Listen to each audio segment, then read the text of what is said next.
Imagine this: a picture-perfect marriage in a Malibu mansion, a devoted billionaire husband, and a pregnant wife glowing with happiness.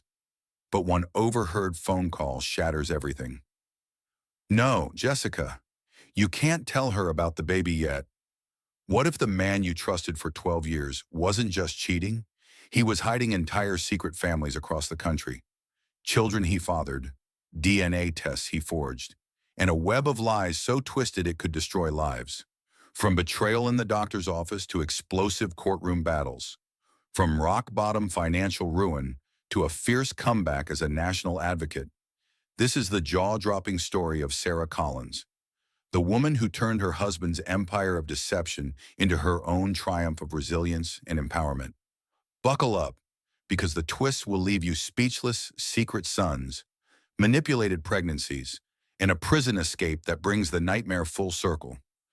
You won't believe how it ends or the moral lessons on strength we all need. If this hooked you, hit that like button if you've ever felt betrayed. Drop a comment with your biggest plot twist prediction. Share this with a friend who loves drama, and subscribe for more epic, true-inspired stories like this.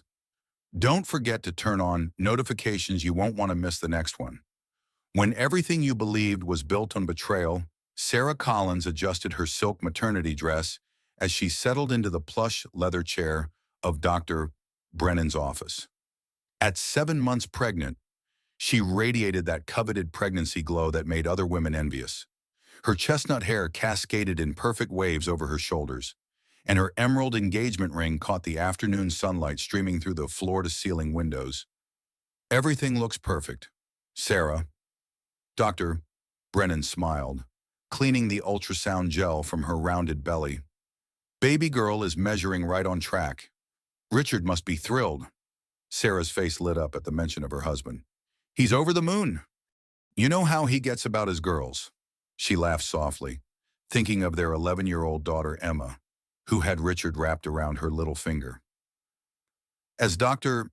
Brennan stepped out to prepare her discharge papers, Sarah reached for her phone to text Richard the good news. That's when she heard his voice drifting from the hallway. Her heart skipped. He must have finished his morning meetings early to surprise her. No, Jessica, you can't tell her about the baby yet. Give me more time. The words hit Sarah like ice water. Her phone slipped from suddenly trembling fingers, clattering to the floor. Jessica, baby. Her mind raced through possible explanations, each one more devastating than the last. The medical pamphlets Dr. Brennan had given her moments earlier fluttered to the ground as her hands began to shake uncontrollably. This couldn't be happening. Not to them. Not to her perfect marriage. Sarah pressed herself against the door, straining to hear more of Richard's conversation. His voice carried the tone he used during important business negotiations, cold, calculating, completely devoid of the warmth he showed her at home. I said not yet. Sarah's pregnancy has been complicated enough without this stress. After she delivers, we'll figure out the best way to handle the situation. Handle the situation? Like she was a problem to be managed rather than his wife of 12 years. Sarah's chest tightened, making it difficult to breathe. The room seemed to spin around her as the implications crashed over her like a tsunami. Pregnant wife betrayed. The phrase echoed in her mind as she struggled to process what she'd overheard. How could Richard, her devoted husband who brought her flowers every Friday and never missed a prenatal appointment, be discussing another woman's pregnancy? Dr. Brennan returned to find Sarah pale and shaking. Are you all right, dear? You look like you've seen a ghost. I'm fine, Sarah managed, though her voice cracked. Just tired. But she wasn't fine. Nothing would ever be fine again. The drive home to their Malibu mansion passed in a blur. Sarah's hands gripped the steering wheel so tightly her knuckles turned white. The Pacific Coast Highway, usually her favorite scenic route, might as well have been a dark tunnel. Her mind kept replaying Richard's words, searching for innocent explanations that simply didn't exist.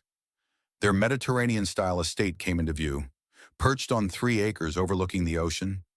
It had been her dream home when they'd bought it 5 years ago. Now it felt like a beautiful prison built on lies. Emma bounded toward her as she entered through the grand foyer, her school backpack still slung over her shoulder. "Mom, how's my baby sister? Did you get new pictures?" Sarah forced a smile for her daughter's sake. Emma's excitement about becoming a big sister had been one of the few bright spots during this challenging pregnancy. At 38, carrying a baby felt different than it had 11 years ago, and the constant fatigue had left Sarah feeling isolated and vulnerable. "She's perfect, sweetheart, growing strong and healthy." Sarah pulled Emma into a hug, breathing in the familiar scent of her daughter's strawberry shampoo. At least Emma was truly hers, untouched by whatever web of deception Richard had spun. "Where's Dad? I thought he was going to the appointment with you today." "He got held up at the office. You know how busy Collins Digital Solutions keeps him." The lie came surprisingly easily, as if Sarah was already learning to navigate this new landscape of deception. That evening, Sarah sat in their home theater watching reruns of The Good Wife while waiting for Richard to return from whatever meeting or assignation had kept him away. The irony wasn't lost on her. Alicia Florrick's journey from betrayed political wife to independent woman suddenly felt less like entertainment and more like a roadmap. She'd given up her thriving marketing career when Emma was born, seduced by Richard's promise that she'd never need to work again. "I want to take care of my girl," he'd said, and she'd believed him completely. Now, 12 years later, her professional contacts had moved on. Her skills felt rusty, and her confidence had eroded along with her independence.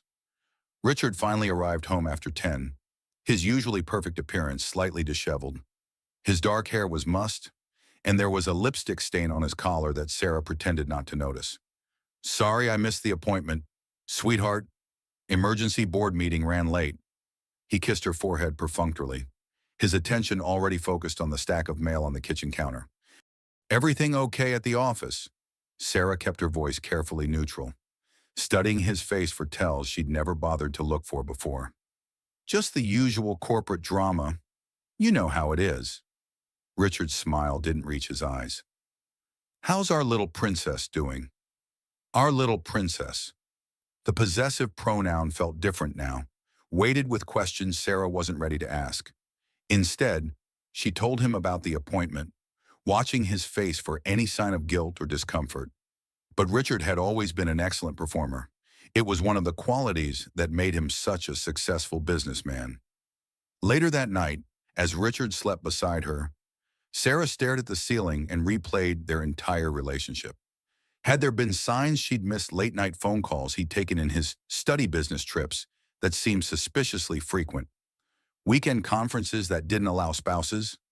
The more she thought about it, the more a pattern emerged. Richard's absences had increased significantly over the past year, always justified by the demands of his expanding tech empire. Collins Digital Solutions had grown from a small startup when they'd married to a billion-dollar corporation with offices worldwide. Success came with sacrifices, Richard always said, and Sarah had accepted his explanations without question. Now she wondered what else she'd accepted without question. The next morning brought no relief. Richard left early for another crucial meeting, leaving Sarah alone with her spiraling thoughts and growing suspicions.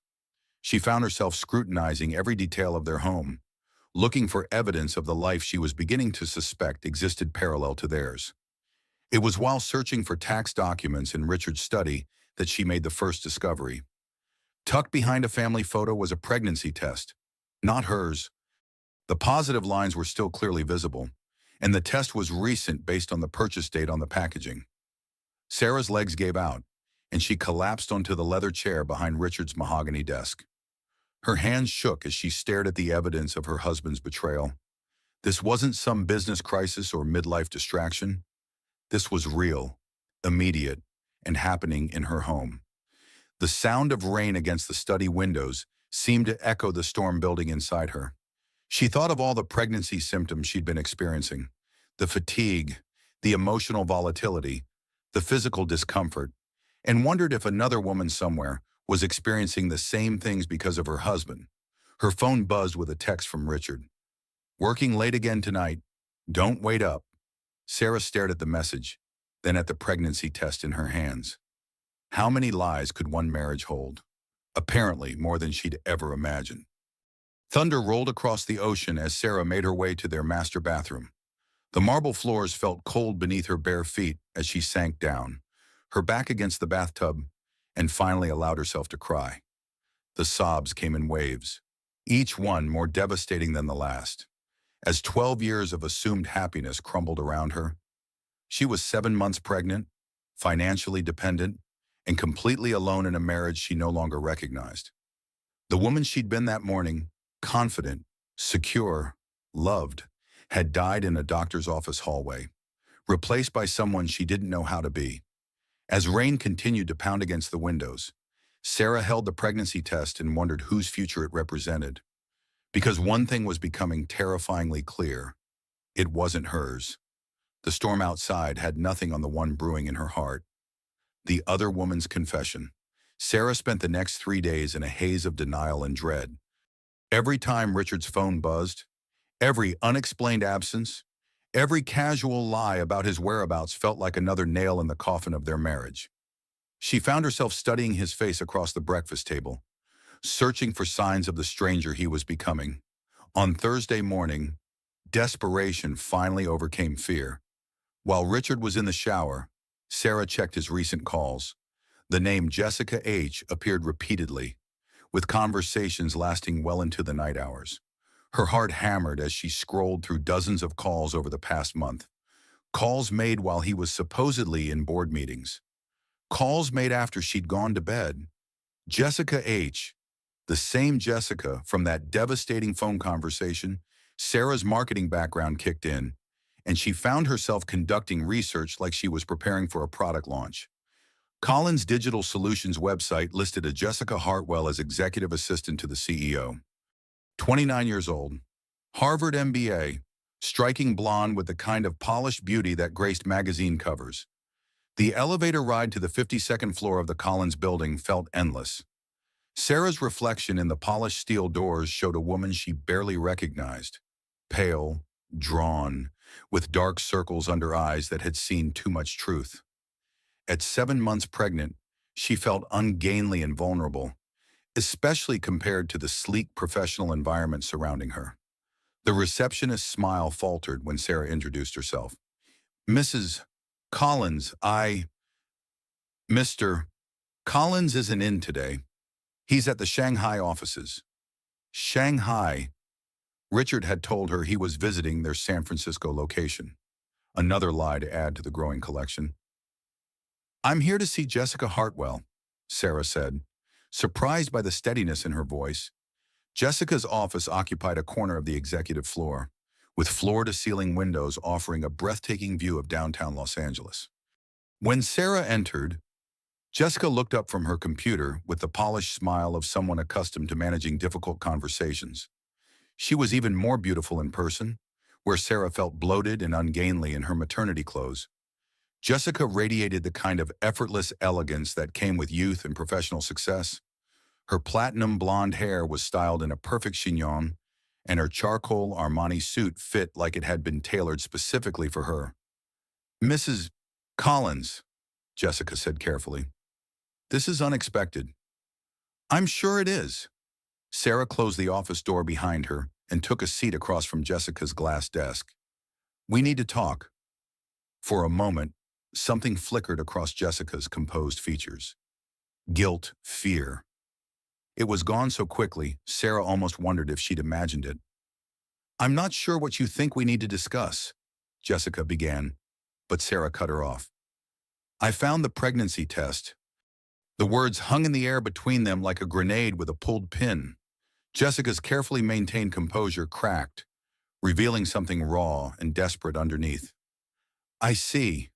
Jessica's voice was barely above a whisper. "How long?" Sarah asked. Jessica stared out the window at the city skyline, her manicured fingers drumming against her desk.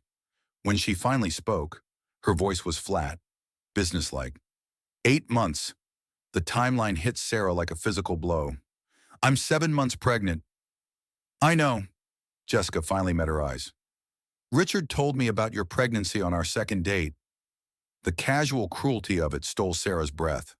While she'd been celebrating the unexpected blessing of a second child, Richard had been starting an affair with a woman young enough to be his daughter. "Are you in love with him?" The question slipped out before Sarah could stop it. Jessica laughed, but there was no humor in it. "Love, Mrs. Collins. Your husband isn't capable of love. He's capable of possession, control, and manipulation. But love," she shook her head. "I'm a project to him, a conquest, just like you were 12 years ago." The words stung, but they also carried an unexpected ring of truth. Sarah thought about her early relationship with Richard, the whirlwind courtship, the expensive gifts, the way he'd systematically isolated her from her career and friends. At the time, she'd interpreted his intensity as romantic devotion. Now she wondered if she'd been seeing the first signs of a man who collected beautiful things. "Why are you telling me this?" Sarah asked. Jessica stood and moved to the window, her silhouette sharp against the afternoon sky. "Because I'm tired of being a secret. Because I'm 7 months pregnant too, and I deserve better than being hidden away like some dirty little secret." 7 months, the same timeline as Sarah's pregnancy. Her husband had managed to impregnate both his wife and his mistress simultaneously. The calculating nature of it was breathtaking. "He promised he was going to leave you after your baby was born," Jessica continued. "He said he was just waiting for the right time, that he didn't want to stress you during the pregnancy. He's been moving money into offshore accounts, preparing for the divorce." Sarah felt the walls of her world collapse completely. Richard hadn't just been having an affair. He'd been planning her entire future without her knowledge or consent. "Why should I believe you?" Sarah managed. In response, Jessica opened her desk drawer and pulled out a manila folder. Inside were bank statements, property deeds, and legal documents, all bearing Richard's signature and all dated within the past 6 months. "Because he made me help him do it," Jessica said quietly. "He used my background in financial law to set up shell companies and move assets. I have copies of everything." Sarah stared at the documents, her marketing mind automatically cataloging the scope of Richard's deception. He'd been planning this for months, maybe years, while she'd been nesting and preparing for their baby. He'd been systematically dismantling their life together. "I found out about the other women last week," Jessica added quietly. "Other women?" Sarah's head snapped up. "A realtor in Phoenix, a yoga instructor in Portland. Your husband has a type, Mrs. Collins, and apparently, he likes to keep his options open." The revelation hit like a sledgehammer. This wasn't just about Jessica. This was a pattern, a lifestyle, a systematic betrayal that went far deeper than one affair. Sarah's phone buzzed with a text from Richard. "Missing you. Can't wait to hold my girls tonight." The hypocrisy was staggering. She showed the message to Jessica, who read it with a bitter smile. "He sent me the same text yesterday," Jessica said, "except he called me his beautiful secret." Sarah felt something inside her break, not her heart, which had already shattered, but something deeper. Her sense of reality, her trust in her own judgment, her belief that she knew the man she'd married. "I have to go," Sarah said, standing abruptly. "Mrs. Collins," Jessica called as Sarah reached the door. "I'm sorry, I know that probably doesn't mean much coming from me, but I am genuinely sorry." Sarah paused, her hand on the doorknob. "Are you keeping the baby?" "Yes." "Then we'll both be dealing with Richard Collins for the next 18 years. God help us both." The elevator ride down felt like a descent into hell. Sarah's reflection in the polished doors showed a woman who had aged years in the span of an hour. Her phone rang as she reached the parking garage, Richard's ringtone. She stared at the screen, watching his name flash repeatedly. For 12 years, that name had meant safety, love, security.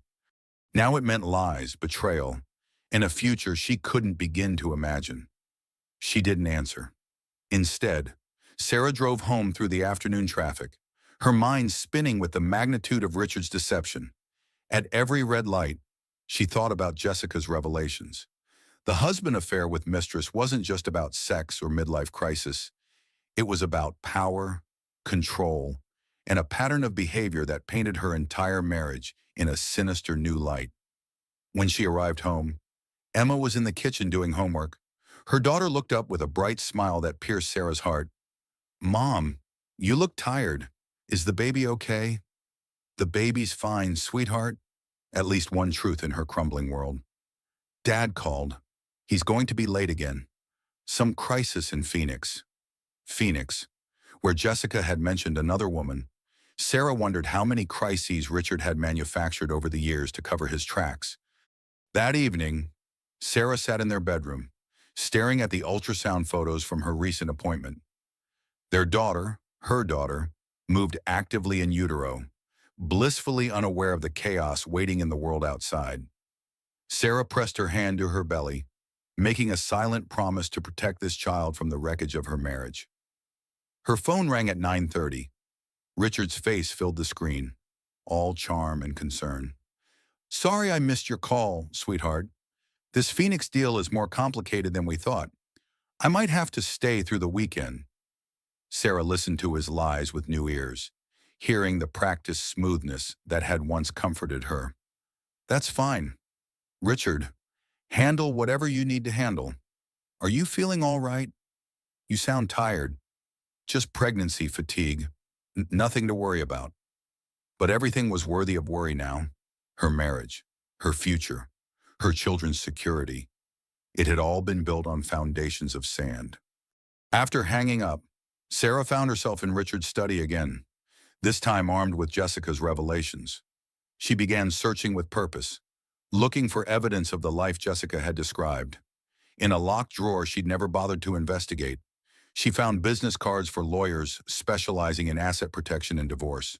She found receipts for jewelry she'd never seen, dinners at restaurants she'd never visited, hotel stays in cities he'd claimed to visit for business.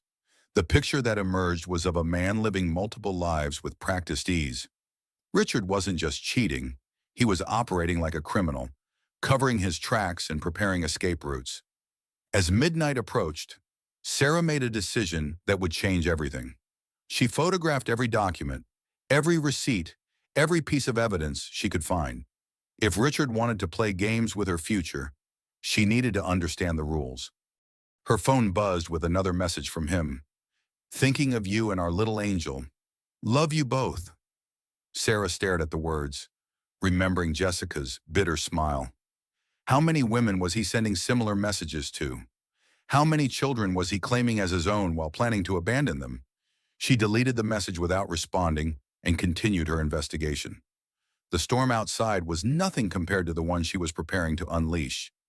Because if there was one thing her marketing career had taught her, it was how to research a target market. And Richard Collins had just become her most important campaign. When blood doesn't lie. Sarah's newfound detective work consumed the next week. Armed with Jessica's information and her own growing suspicions, she began methodically documenting Richard's deceptions.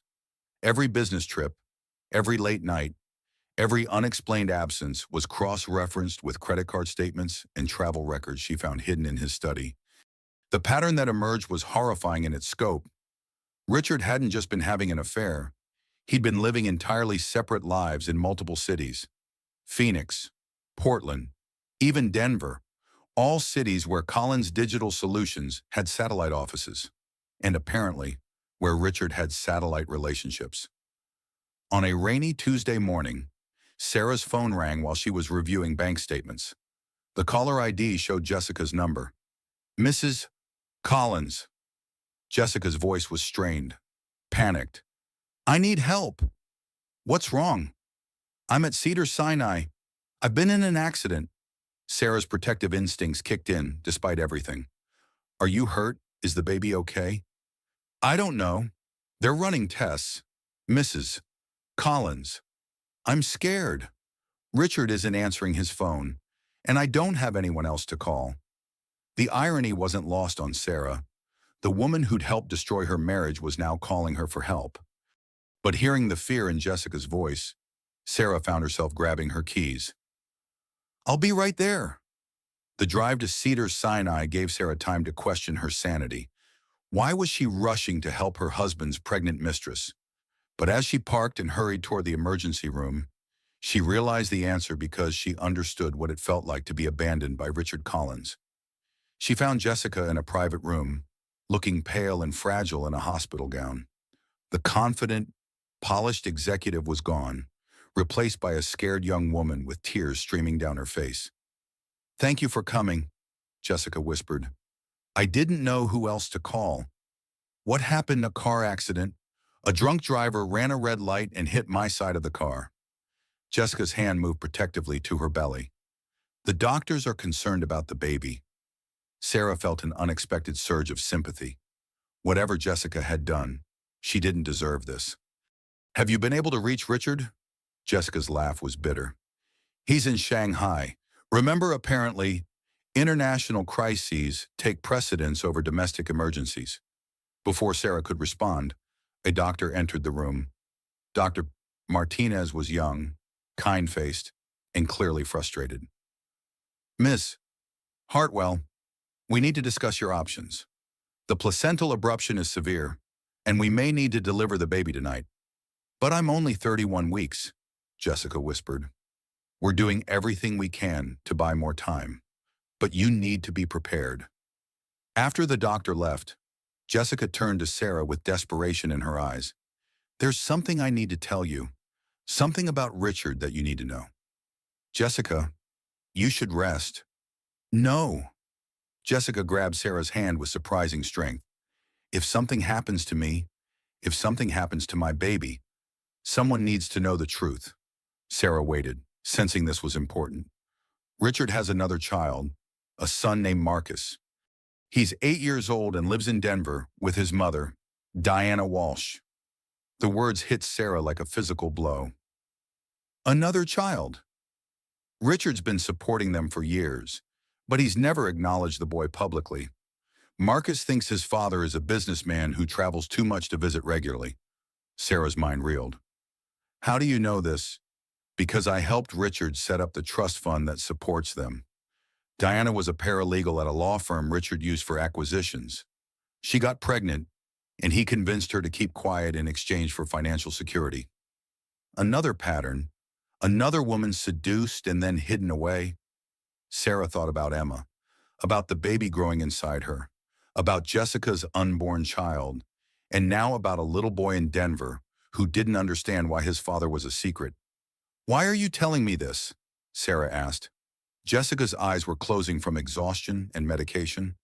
"Because I found out last week that there are others, Mrs. Collins. Your husband isn't just a cheater. He's systematic about it.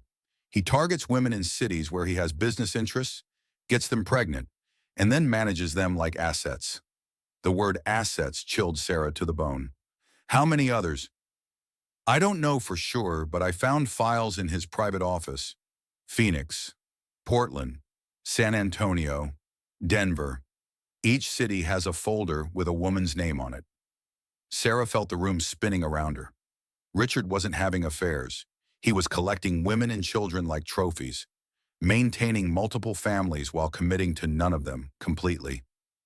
"The DNA tests," Jessica whispered, her voice fading as the medications took hold. "He makes all the women get DNA tests to prove the children are his, but he files them under false names." "Sarah, there's something else." But Jessica's eyes had closed, and her breathing had evened out.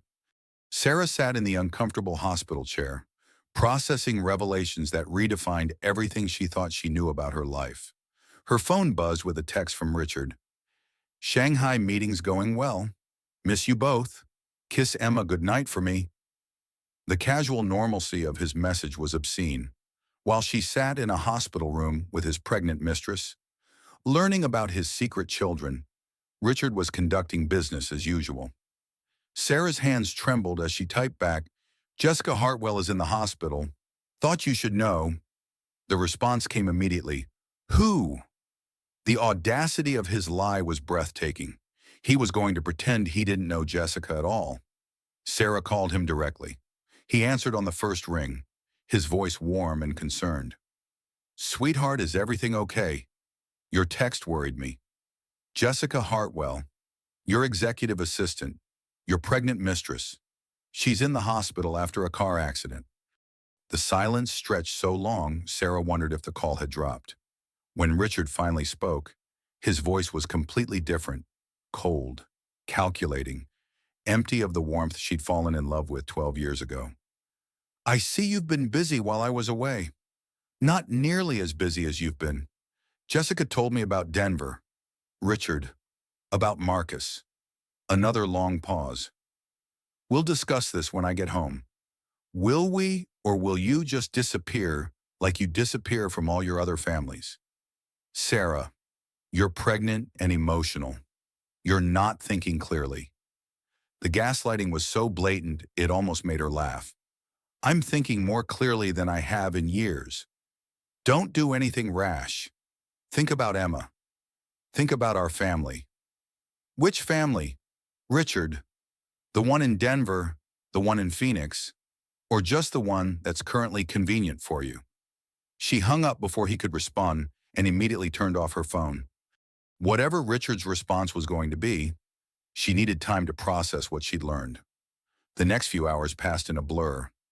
Jessica underwent emergency surgery to address the placental abruption, and Sarah found herself in the strange position of being the only person there to make medical decisions on her behalf. She signed forms, spoke to doctors, and watched over a woman who had helped destroy her marriage. But as the night wore on, Sarah began to understand that Jessica wasn't the villain in this story.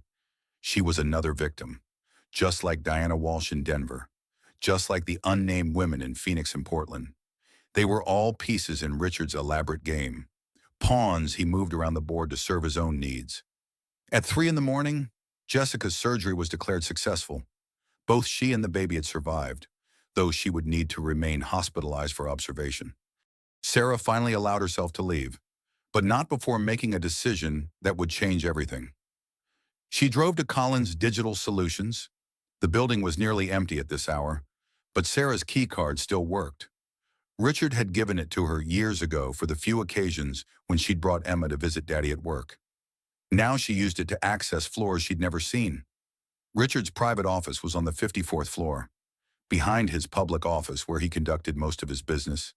Sarah had never been inside, had never even known it existed. But Jessica's directions were precise, and the key card opened every door. What she found inside made her physically ill. The office looked like a command center for managing multiple lives. There were filing cabinets labeled with women's names, charts tracking pregnancy due dates, and a computer system that appeared to manage financial support for various households. On the wall was a map with pins marking different cities, each corresponding to a folder in the filing cabinets. Sarah opened the folder marked Sarah Collins, Malibu.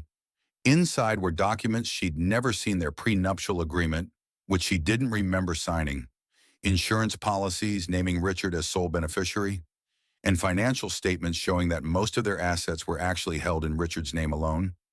But it was the DNA test results that made her legs give out. Clipped to the back of her folder was a paternity test for Emma, dated just after their daughter's birth 11 years ago. According to the results, Richard Collins was not Emma's biological father. The world tilted sideways. Sarah stared at the document, reading it over and over, hoping the words would change, but they remained stubbornly, devastatingly clear. Her mind raced back to 11 years ago, to the brief separation she and Richard had gone through early in their marriage. She'd had a short relationship with an old college friend during those months apart. When she and Richard reconciled, she discovered she was pregnant. They'd both assumed the baby was his, and Sarah had been so relieved to have their marriage back on track that she'd never questioned it. But Richard had questioned it. Richard had secretly tested Emma's DNA and learned the truth. And for 11 years, he'd said nothing while Sarah believed their daughter was his biological child. The cruelty of it was staggering. Richard had known Emma wasn't his daughter, but he'd never told Sarah. Instead, he'd used her as leverage, as proof of Sarah's unfaithfulness, as justification for his own behavior. Sarah's phone began ringing. She'd turned it back on without thinking. Richard's name flashed on the screen, but she couldn't bring herself to answer. Instead, she photographed every document in every folder, building a comprehensive picture of her husband's secret empire.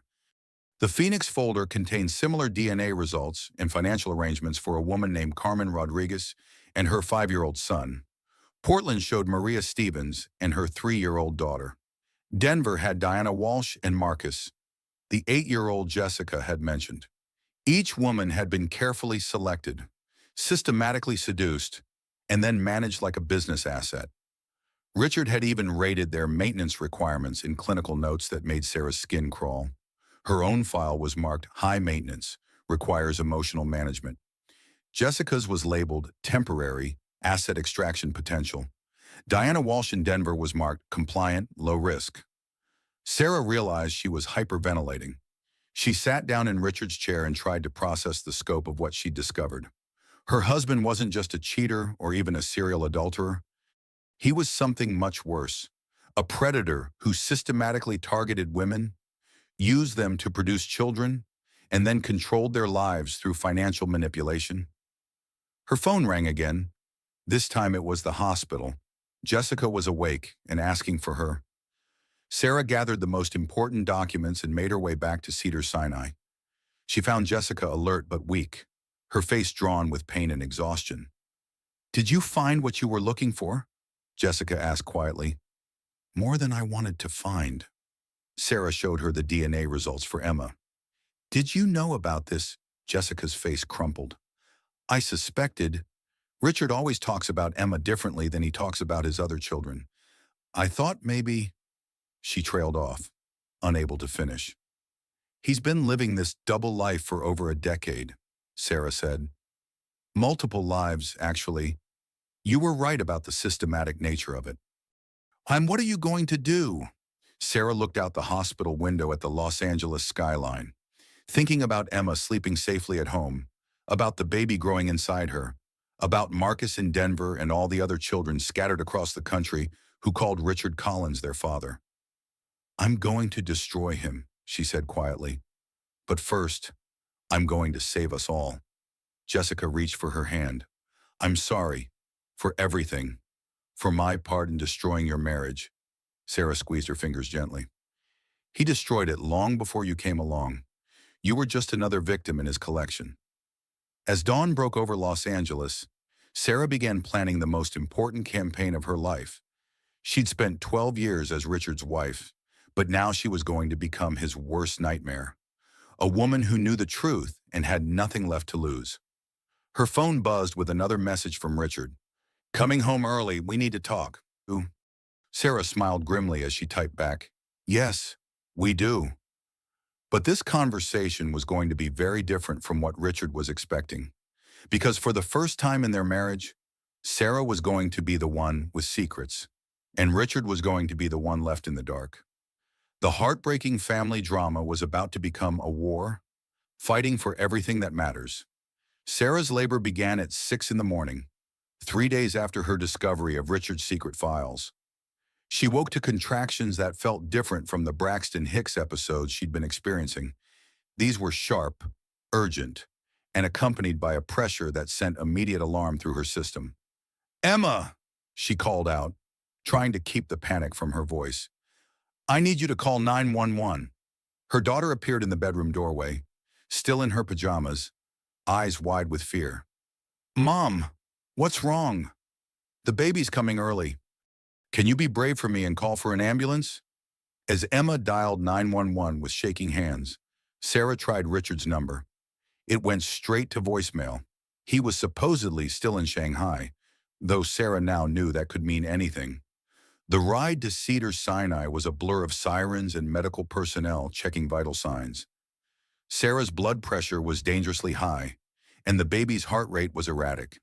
At 32 weeks, their daughter was fighting to enter a world that had already been shattered by her father's lies. "Mrs. Collins, we need to get this baby out now," Dr. Brennan said as they wheeled Sarah into the delivery room. "She's in distress, and your blood pressure is spiking." Sarah nodded, focusing on breathing through the contractions while her mind raced. She was about to become a single mother of two, financially dependent on a man who had already betrayed every vow he'd ever made to her. Lily Collins entered the world at 12:43 p.m., weighing 4 pounds, 2 ounces. She was tiny but fierce, crying lustily as the NICU team evaluated her breathing and vitals. Sarah held her daughter for exactly 30 seconds before she was whisked away to the intensive care unit. "She's beautiful," the nurse said kindly. "Small, but strong. Preemies born at 32 weeks have excellent survival rates." Sarah nodded, but her heart was breaking. She was supposed to be sharing this moment with Richard, supposed to have his support and love during what should have been a celebration. Instead, she was alone in a delivery room, listening to her husband's voicemail message promising to call back soon. The next few hours passed in a medicated haze. Emma arrived with Sarah's neighbor, Mrs. Patterson, who had volunteered to stay with her until family could arrive. Emma climbed carefully onto the hospital bed, her face serious with worry. "Is Lily going to be okay?" "Mom, she's going to be fine, sweetheart. She's just little and needs some extra help breathing for a while." "Where's Dad? Why isn't he here?" Sarah's heart clenched. How did you explain to an 11-year-old that her father was a stranger, that everything they'd believed about their family was a lie? "He's trying to get home from Shanghai," Sarah said, the half-truth burning her throat. By evening, Richard still hadn't called back. Sarah had left 6 voicemails, each one more desperate than the last. Their daughter was fighting for her life in the NICU, and he couldn't be bothered to respond to his phone. It was Jessica who finally provided answers. She appeared in Sarah's room at 8 p.m., moving carefully but looking much better than she had 3 days earlier. "I heard about Lily," Jessica said quietly. "How is she?" "Stable, but she'll be in the NICU for weeks." Sarah studied Jessica's face. "Have you heard from Richard?" Jessica's expression was grim. "He's not in Shanghai, Sarah. He's in Denver with Diana and Marcus. I know because I helped arrange the trip." The betrayal cut deeper than any physical pain Sarah had experienced during labor. While she was giving birth to his daughter, Richard was playing family with another woman and the son he'd hidden for 8 years. "He chose them over us," Sarah whispered. "He chose himself," Jessica corrected. "That's what he always does."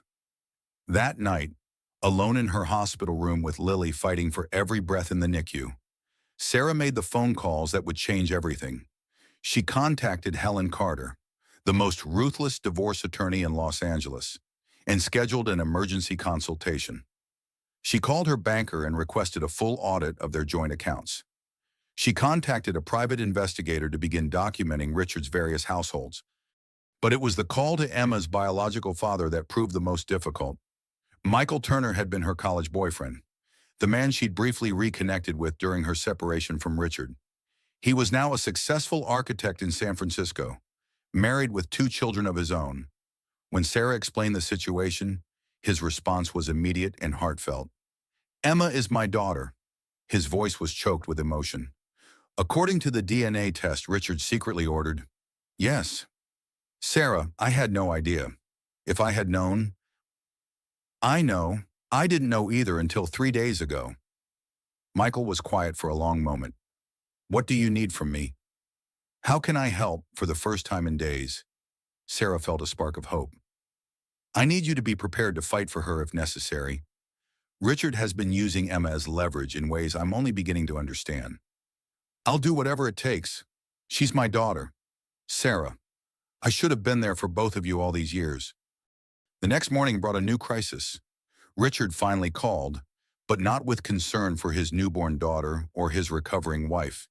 Instead, he launched into a tirade about Sarah's snooping and demanded to know what she planned to do with the information she discovered. "Our daughter is in the NICU," Sarah said coldly. "That's what I'm dealing with right now. Don't be dramatic. Sarah, babies are born early all the time. She'll be fine." The casual dismissal of Lily's condition was the final straw. "Where are you, Richard?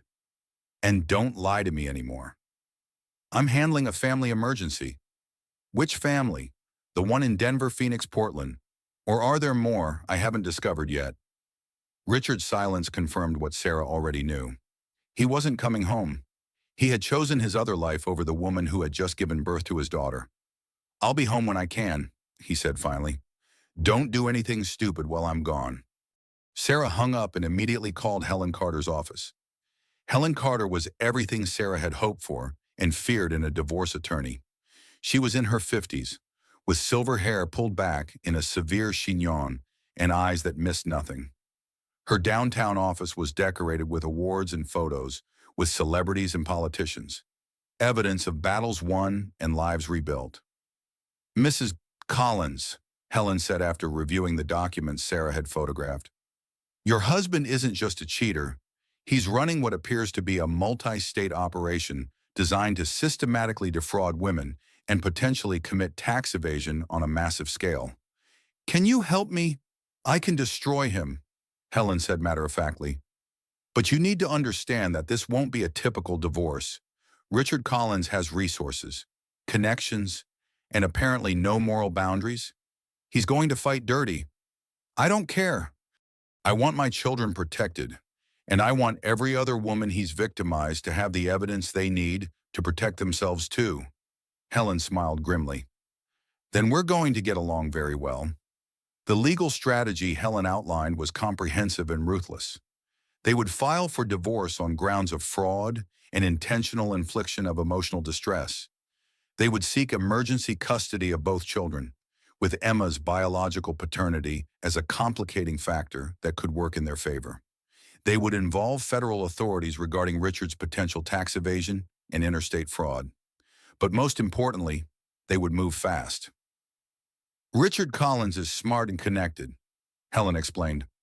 "The moment he realizes you're serious about this, he's going to start moving assets and destroying evidence. We need to strike before he knows what hit him."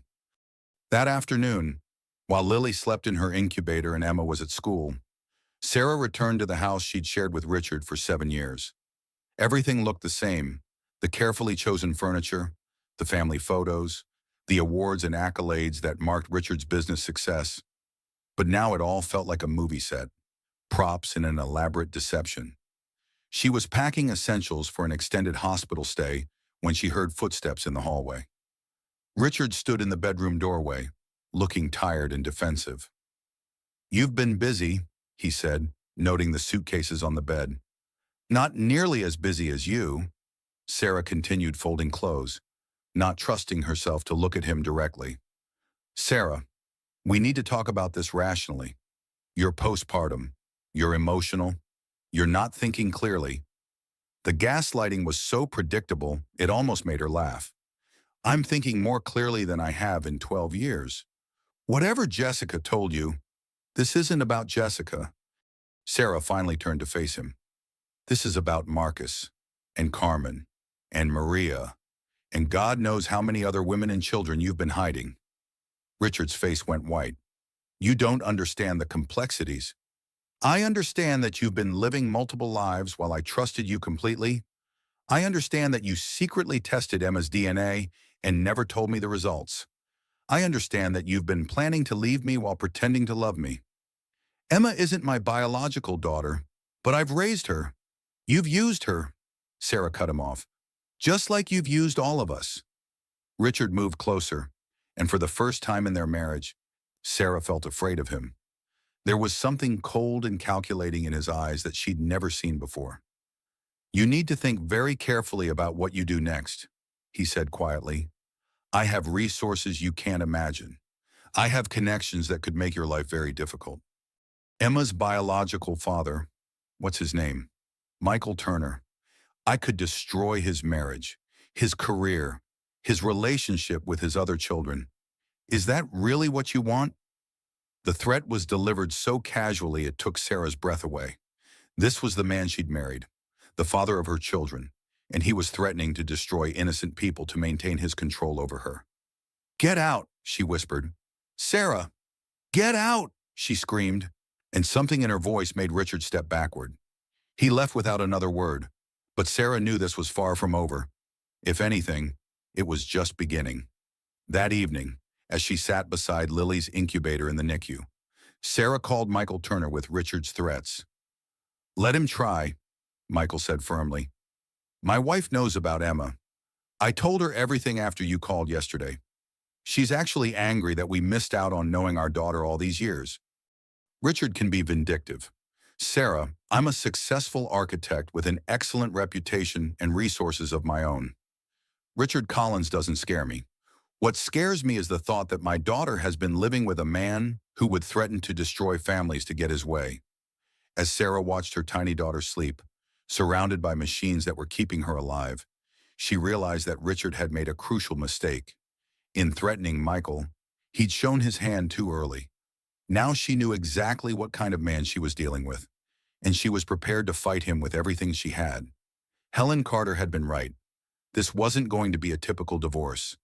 This was going to be a war. But for the first time since this nightmare began, Sarah felt like she might actually win.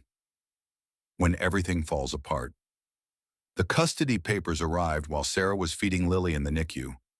A process server approached her in the hospital's family lounge, speaking in the hushed tones typically reserved for funeral homes. "Sarah Collins, I have documents for you." The legal papers were thick, official, and devastating. Richard was filing for full custody of both children, claiming that Sarah was mentally unstable and an unfit mother. The petition cited her recent erratic behavior, her abandonment of family responsibilities, and most damaging of all, her ongoing psychiatric treatment for postpartum depression and paranoid delusions. Sarah's hands shook as she read her husband's clinical description of her supposed mental illness. According to Richard's lawyers, she had become obsessed with conspiracy theories about his business dealings, had made false accusations about his relationships with employees, and had demonstrated increasingly paranoid and aggressive behavior that posed a danger to the children. The most brutal part was how he'd weaponized her therapy sessions with Dr. Maya Patel. Every breakthrough, every moment of healing and self-discovery had been twisted into evidence of mental instability. The sessions where she'd worked through her feelings of inadequacy after giving up her career were now characterized as obsessive ruminations about professional failure. Her discussions about feeling isolated in her marriage had become paranoid delusions about spousal alienation.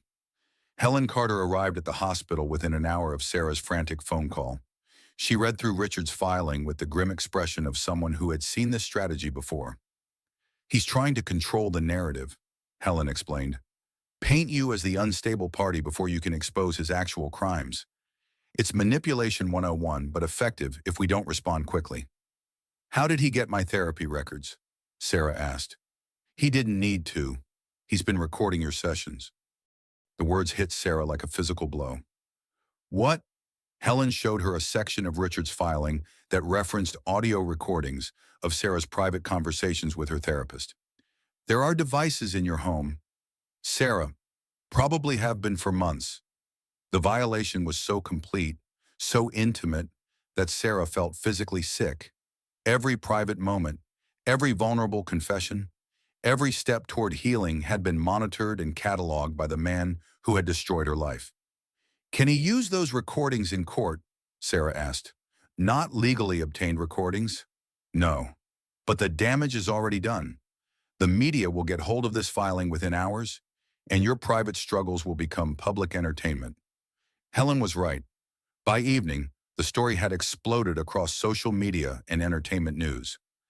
"Billionaire's wife claims husband has secret families," competed with "Tech CEO's paranoid wife breaks down after baby born." The narrative was already being shaped by Richard's superior media connections and carefully orchestrated leaks. Sarah's phone buzzed constantly with calls from reporters, bloggers, and social media vultures eager for more details about the billionaire scandal. She turned it off and focused on Lily, who remained blissfully unaware of the media storm surrounding her family. Emma was less fortunate. Sarah's neighbor, Mrs. Patterson, called to report that photographers had surrounded their house and were approaching students at Emma's school. "She's scared, Sarah," Mrs. Patterson said gently. "These people are asking her questions about you and Richard, and she doesn't understand what's happening." Sarah felt her world crashing down around her. She was trapped in the hospital with a premature baby, while her older daughter was being hunted by media sharks looking for quotes from an 11-year-old child. "Can you bring her to the hospital?" Sarah asked. "At least here security can keep the reporters away." When Emma arrived that evening, she was pale and shaken. She'd heard enough whispered conversations and seen enough headlines to understand that something terrible was happening to their family. "Mom, are you and Dad getting divorced?" Emma asked quietly as they sat in the family lounge. Sarah's heart broke at the adult worry in her daughter's young voice. "I don't know yet, sweetheart. We're having some serious problems. The kids at school are saying Dad has other families. Is that true?" Sarah looked at her daughter, this brave, beautiful girl who had been living a lie for 11 years, and made a decision that would change everything. "Yes, it's true. Your father has been dishonest with all of us for a very long time."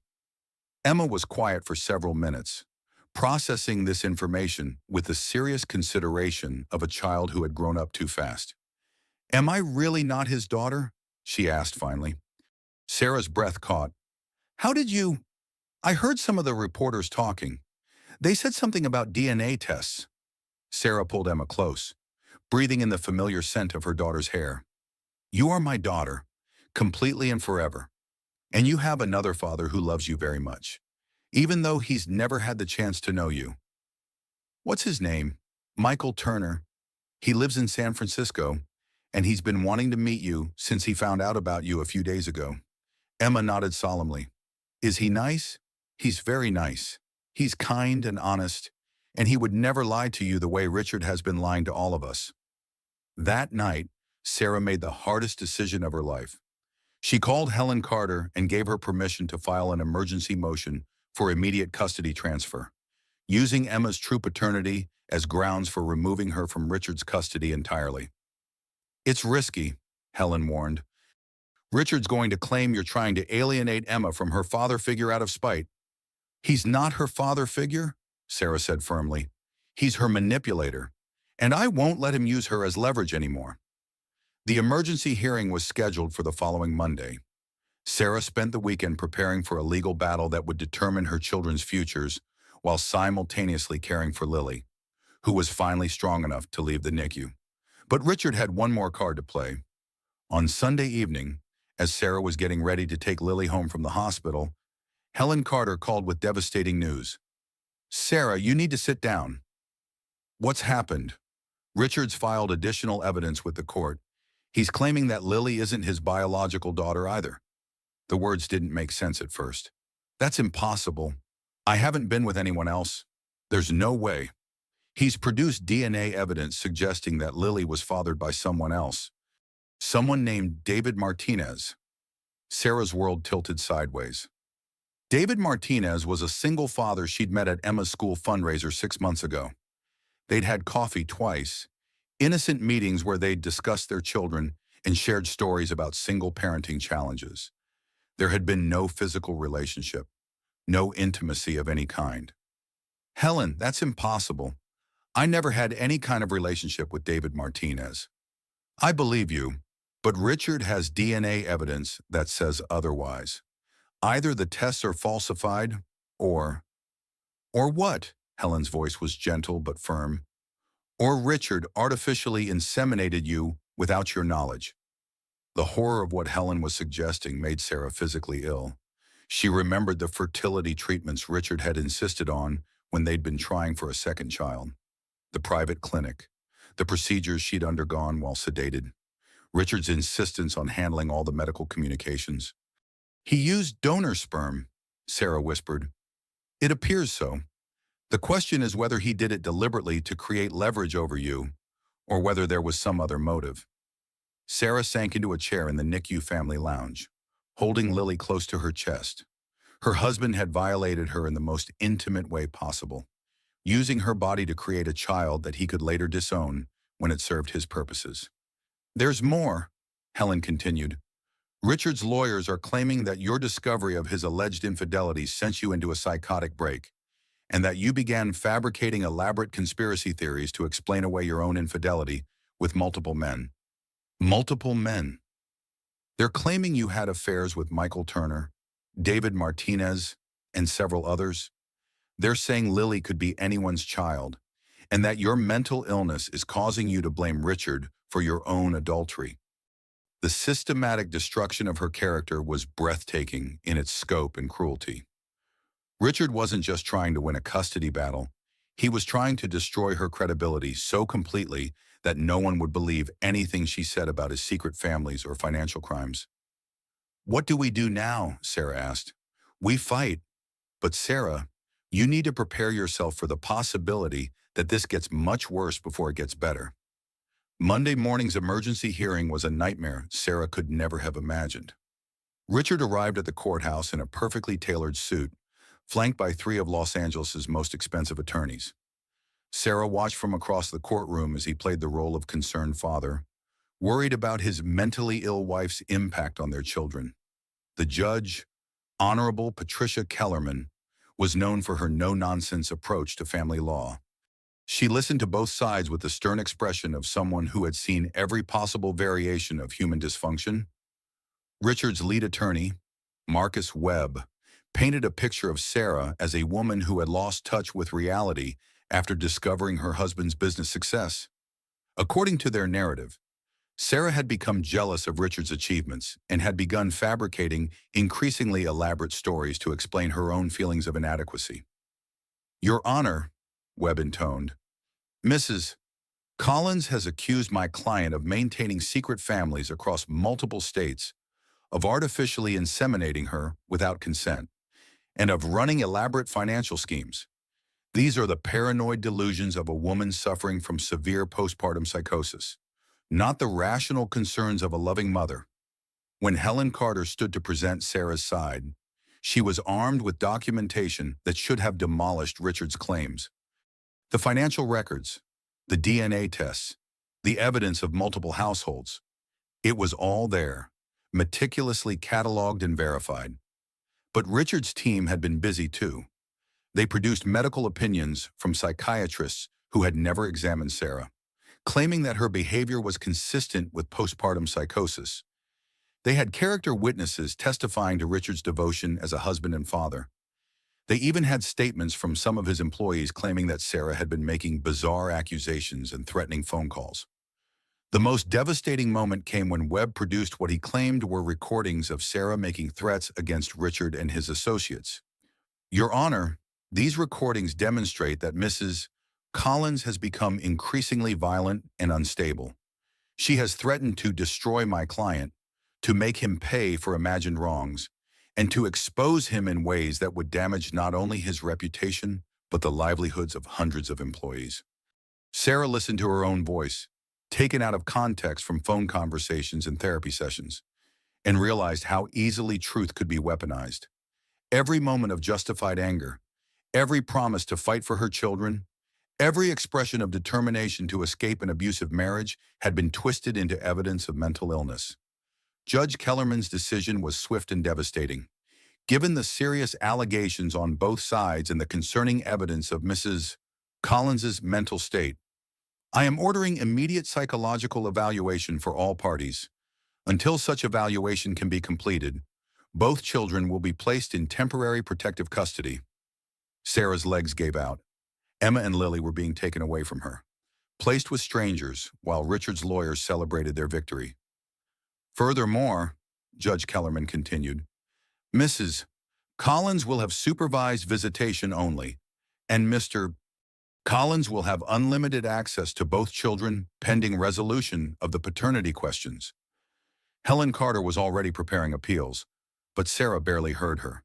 She watched through the courtroom windows as Emma was led away by a social worker. Her daughter's face twisted with confusion and fear. Richard approached her as she sat in the courthouse hallway, her world in ruins around her. "This didn't have to happen. Sarah," he said quietly, "I offered you a generous settlement, a quiet divorce, shared custody. You chose to make this public, to turn our private problems into a media circus. This is the consequence of that choice." Sarah looked up at the man she had loved for 12 years, the father of her children, the person she had trusted with her life and future. His expression was cold, satisfied, completely devoid of the warmth that had once made her feel safe. "I know what you are now," she said quietly. "What I am is the winner," Richard replied. "And what you are is alone." As he walked away, surrounded by his legal team and handlers, Sarah realized he was right. She was alone in a courthouse hallway, her children gone, her reputation destroyed, her future uncertain. But for the first time since this nightmare began, she also felt something unexpected relief, because now she knew exactly who she was fighting, and she was finally ready to fight dirty too. The heartbreaking family drama had reached its lowest point, but sometimes you had to hit rock bottom before you could begin to climb back up. And Sarah Collins was just getting started. The comeback begins. The temporary apartment Helen Carter had arranged for Sarah was a stark contrast to the Malibu mansion she'd called home for 7 years. One bedroom, basic furnishings, and a view of a parking lot instead of the Pacific Ocean. But as Sarah sat on the second-hand couch with her laptop, surrounded by legal documents and financial statements, she felt more focused than she had in years. Rock bottom, it turned out, was an excellent place to build from.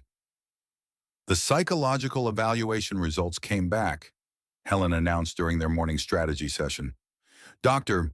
Elizabeth Hartman found no evidence of mental illness, postpartum psychosis, or any of the conditions Richard's team claimed you were suffering from. Sarah felt a surge of vindication.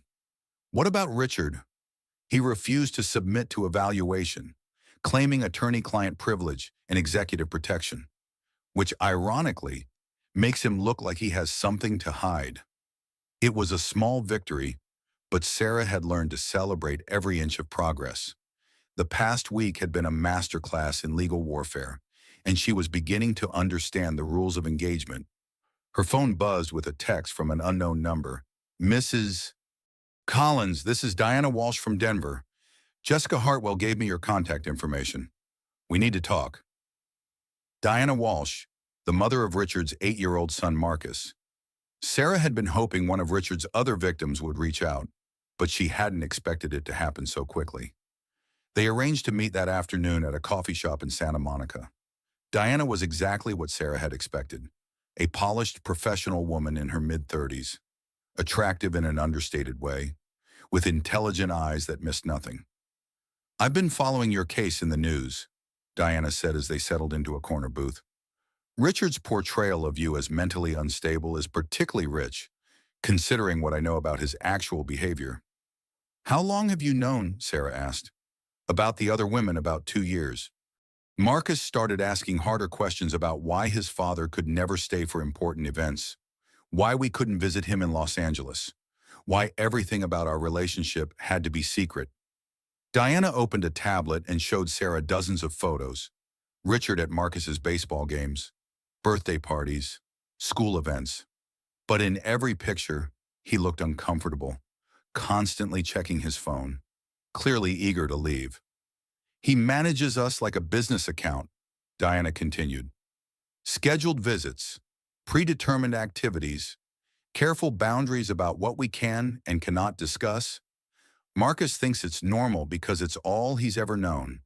But I've been documenting everything. Why? Sarah asked. Because I knew this day would come. Men like Richard don't change.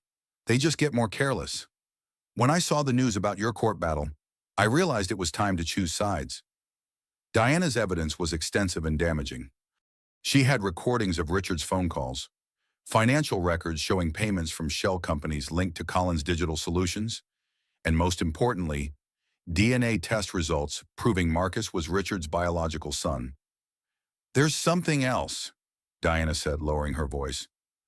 Richard's been grooming Marcus to eventually work for Collins Digital Solutions. He talks about the boy like he's an asset that will mature and become useful. It's disturbing. The pattern was becoming clearer. Richard didn't just collect women and children. He planned to use them all in his long-term business strategies. Sarah thought about Emma, about the subtle ways Richard had been steering her toward interests that would serve his corporate empire. Are you willing to testify? Sarah asked. I'm willing to do more than that, Diana replied. I'm willing to coordinate. Over the next hour, Diana revealed that she'd been in contact with several of Richard's other victims.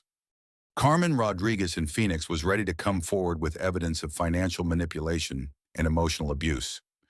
Maria Stevens in Portland had been documenting Richard's lies about his marital status and business dealings. There were others too, women in San Antonio, Atlanta, and Seattle who had all experienced Richard's systematic pattern of seduction, impregnation, and control. We've been comparing notes, Diana explained. Richard uses the same playbook with all of us. The same promises, the same timeline for relationship progression, even the same pet names and gifts. He's not having affairs. He's running a franchise operation with interchangeable parts. Sarah felt something she hadn't experienced in weeks. Hope. What do you need from me? We need your resources and your platform. You're the legal wife, the one with the most visibility. Help us coordinate our testimonies, and we can destroy him together. That evening, Sarah called an emergency meeting with Helen Carter and shared Diana's proposal. Helen's response was immediate and enthusiastic. This changes everything, Helen said.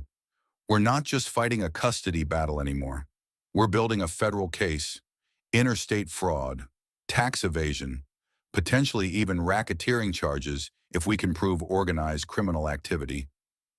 What about my children? Sarah asked. With this much evidence of Richard's systematic deception, we can get emergency custody orders. No judge is going to leave children with a man who's potentially running a criminal enterprise. The coordination effort began immediately. Sarah found herself at the center of a network of strong, intelligent women who had all been victimized by the same man. They shared information through encrypted channels, coordinated their legal strategies, and provided emotional support for each other. Jessica Hartwell, now recovered from her hospital stay, proved to be an invaluable ally. Her inside knowledge of Collins' digital solutions operations provided the missing pieces of Richard's financial puzzle. He's been using the company as a front for money laundering, Jessica explained during a video conference with all the women. The child support payments, the property purchases, the shell companies, it's all designed to hide income and avoid taxes. Carmen Rodriguez from Phoenix added her own evidence. He convinced me to invest my savings in what he said was a guaranteed return fund. Turns out it was just another way for him to access and control my money. Maria Stevens in Portland had similar stories. He helped me buy a house, but all the paperwork was structured so he maintains ownership. I'm essentially paying rent on my own home. The pattern of financial abuse was consistent across all Richard's relationships. He systematically gained control over his victims' economic resources, making them dependent on him while building his own wealth through their contributions. But it was Sarah's discovery of Richard's real business model that provided the breakthrough they needed. While reviewing Collins' digital solutions public filings, Sarah noticed discrepancies in their reported revenues and expenses. Companies that Richard claimed were major clients had no record of substantial payments to Collins. Properties listed as business expenses were actually residential homes for his various families. He's been claiming personal expenses as business deductions, Sarah explained to Helen Carter. The houses, the child support, the travel, it's all being written off as corporate costs while he hides his real income offshore. Helen's smile was predatory.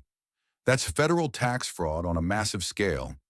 We're talking about millions of dollars in false deductions over multiple years. The transformation in Sarah's life was dramatic and empowering. Her marketing background, dormant for over a decade, roared back to life as she coordinated the investigation and documentation effort. She created secure communication networks, organized evidence databases, and managed media strategy for the growing group of women coming forward. Dr. Maya Patel, her therapist, had been instrumental in helping Sarah process the emotional aspects of her transformation. You're rediscovering who you were before Richard convinced you to diminish yourself, Dr. Patel observed during one of their sessions. The competent, intelligent professional woman was always there. She was just buried under years of manipulation. The media narrative began to shift as more women came forward with their stories. What had initially been portrayed as a bitter divorce between a successful businessman and his unstable wife was now being recognized as something much larger, a pattern of systematic abuse and fraud that spanned multiple states and affected dozens of victims. Sarah found herself giving interviews to major news outlets, her message consistent and powerful. This isn't about one man's infidelity. This is about a predator who systematically targets and exploits women, using our legal and financial systems to maintain control over his victims. The response was overwhelming. Women across the country began reaching out with similar stories about powerful men who had used their resources to manipulate and control. Sarah's case was becoming a symbol for a larger conversation about financial abuse and systemic inequality. But Richard wasn't going down without a fight. One evening, as Sarah worked late in her apartment reviewing financial documents, her building's fire alarm began blaring. As she gathered her most important files and prepared to evacuate, she noticed something that made her blood run cold. The alarm had been triggered on her floor only, and through her peephole, she could see two men in maintenance uniforms who definitely weren't building employees.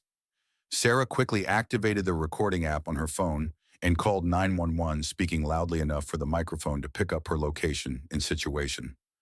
The men outside her door seemed to realize they'd been detected and quickly disappeared. When police arrived, they found evidence that her door lock had been tampered with and her building's security system had been hacked. The attempted break-in had been sophisticated and professional. "Mrs. Collins," the detective explained, "this looks like corporate espionage. Someone wanted access to your files, and they had the resources to make it look like a building emergency." Helen Carter arrived within the hour, and her assessment was grim. "Richard's getting desperate. He knows we're close to filing federal charges, and he's trying to steal or destroy evidence." "What do we do now?" Sarah asked. "We accelerate our timeline, and we make sure you're protected." The next morning, Sarah woke to find FBI agents at her door. But this time, they weren't there to investigate her. They were there to offer protection. "Mrs. Collins," Agent Patricia Reeves explained, "based on the evidence you and your associates have provided, we're opening a federal investigation into Collins Digital Solutions and Richard Collins personally. We believe you may be in danger." As Sarah watched FBI agents install security equipment in her modest apartment, she reflected on how completely her life had changed. 6 weeks ago, she'd been a pampered housewife living in luxury and ignorance.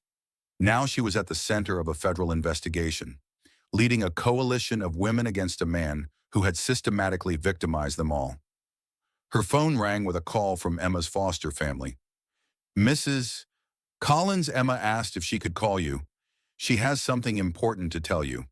When Emma's voice came through the phone, it was stronger and more determined than Sarah had heard in weeks. "Mom, I've been thinking about everything that's happened, and I want you to know that I'm proud of you for fighting back. Richard might have been my dad for 11 years, but you've been my mom forever, and I trust you to protect us." Tears streamed down Sarah's face as she listened to her daughter's words. "I love you so much, sweetheart, and I promise I'm going to bring you and Lily home." "I know you will, Mom, because you're stronger than he ever was." As Sarah hung up the phone, she realized Emma was right. She was stronger than Richard had ever been. The difference was that her strength came from love and truth, while his came from lies and manipulation. And in the end, love and truth were always more powerful than lies and manipulation. The female empowerment phase of her journey was just beginning, but Sarah could already see the path to victory stretching out before her. Richard Collins had made a crucial error in judgment. He had underestimated the women he had tried to control, and now they were coming for him, starting over from nothing. The eviction notice arrived on a Tuesday morning, exactly 6 weeks after Sarah's world had imploded. She stared at the official document, her hands trembling as she processed the reality of her situation. Despite Helen Carter's best efforts, Richard had managed to freeze all their joint assets pending the federal investigation, leaving Sarah with no access to the financial resources she'd helped build over 12 years of marriage. 30 days, she whispered to herself, reading the landlord's ultimatum. The temporary apartment that had seemed like a sanctuary was now another obstacle in her fight for survival. Sarah's phone rang, Emma's social worker checking in on her progress toward regaining custody. "Mrs. Collins, I need to inform you that your housing situation is a factor in our custody evaluation. The court requires stable living arrangements before we can consider reunification." The catch-22 was crushing. She needed her children back to qualify for certain assistance programs, but she needed stable housing to get her children back.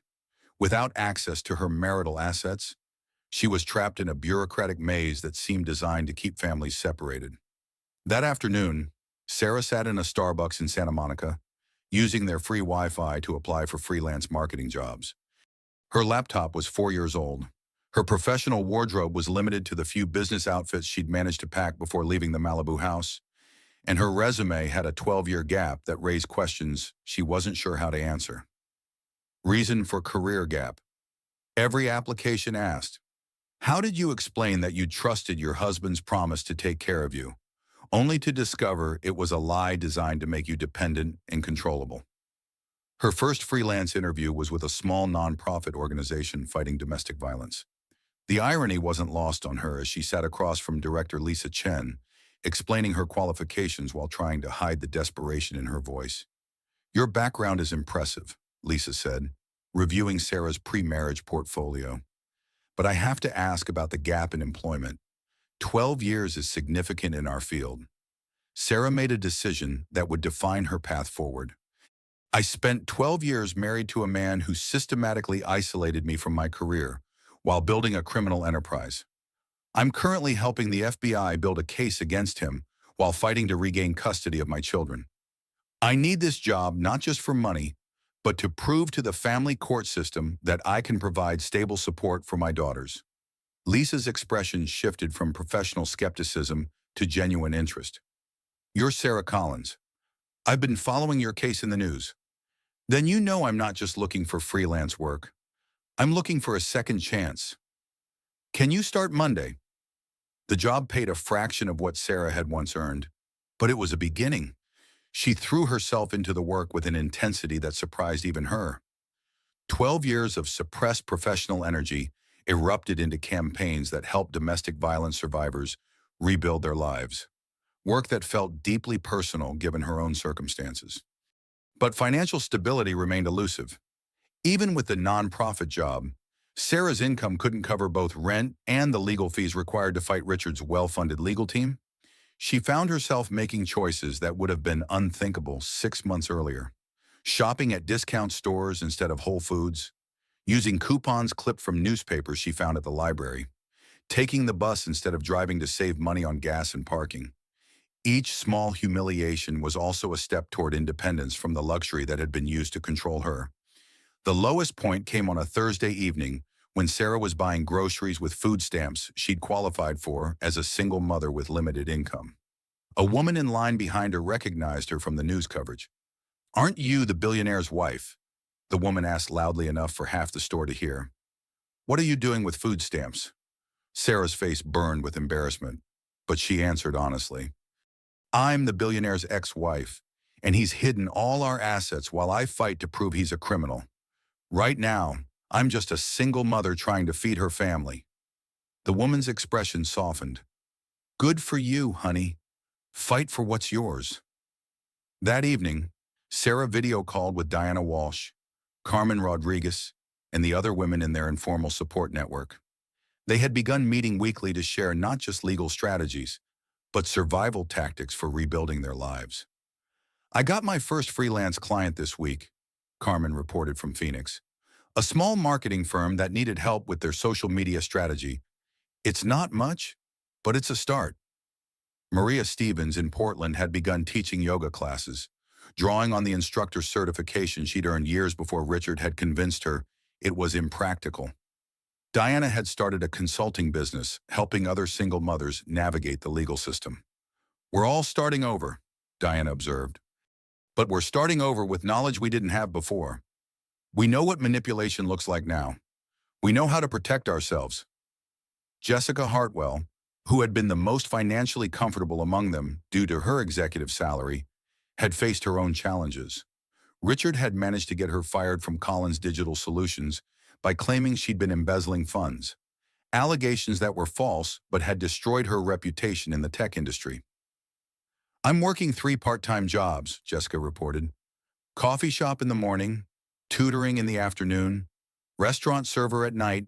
It's exhausting, but it's honest work, and every dollar I earn is mine.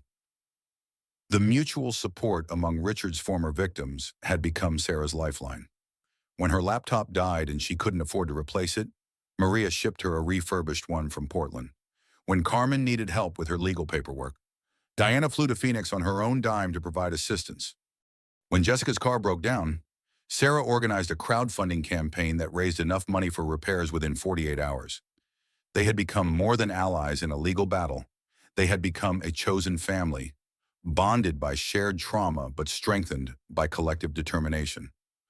The breakthrough came during Sarah's third month of financial hardship. Helen Carter called with news that would change everything. The FBI has seized Richard's assets, Helen announced. They found evidence of tax fraud exceeding $15 million over the past 5 years. All his properties, accounts, and business holdings are now under federal control. What does that mean for us? Sarah asked. It means Richard can't hurt any of you financially anymore. And it means you might actually recover some of what he stole. The immediate impact was profound. The court released emergency funds for Sarah to secure stable housing, and her custody evaluation was expedited given the new evidence of Richard's criminal activity. Within a week, she had signed a lease on a small house in Santa Monica. Nothing like the Malibu mansion, but a real home where her daughters could have their own rooms. But the most satisfying development was professional. The nonprofit where Sarah worked offered her a full-time position as their communications director, recognizing that her case had brought unprecedented attention to issues of financial abuse and systemic inequality. Your story has become bigger than just your personal situation, Lisa Chen explained. Women across the country are coming forward with similar experiences. We want you to lead our national campaign against financial abuse. Sarah's first major project was organizing a conference called Surviving Economic Abuse, bringing together survivors, legal experts, and policymakers to address the systematic ways powerful individuals use financial manipulation to control their victims. The event drew attendees from across the country, including many women who had reached out to Sarah after seeing her interviews on national television. Their stories formed a clear pattern: successful men using their resources to isolate, control, and ultimately discard women who trusted them. Financial abuse is domestic violence, Sarah said in her keynote address. When someone systematically controls your access to money, credit, and economic resources, they're controlling your ability to leave, to make choices, to live independently. It's a form of captivity that happens in plain sight. The speech was viewed over 2 million times online and led to invitations for Sarah to testify before congressional committees examining financial crimes and domestic violence legislation. Richard's trial was scheduled for the following spring, but his legal problems were mounting daily. The IRS had filed charges for tax evasion. The SEC was investigating securities fraud. State attorneys general in 6 states were pursuing charges related to his various fraudulent schemes. More importantly for Sarah, the evidence against Richard had finally convinced the family court to grant her full custody of both Emma and Lily. The reunion at the courthouse was captured by photographers, but for once, Sarah didn't mind the media attention. Emma ran into her arms with tears streaming down her face. "Mom, I knew you'd bring us home." Lily, now 4 months old and thriving, gurgled happily as Sarah held her for the first time in weeks. The weight of her daughter in her arms felt like the weight of possibility, of a future that was finally under her own control. That evening, in their modest but comfortable new home, Sarah tucked both daughters into their beds and reflected on the journey that had brought them here. 6 months ago, she had been a pampered but powerless housewife. Now she was a nationally recognized advocate with a growing professional reputation and complete control over her own life. The financial hardship after betrayal had been devastating, but it had also been liberating. Every dollar she earned was hers. Every decision she made was based on her own values and priorities. Every relationship she built was founded on honesty and mutual respect.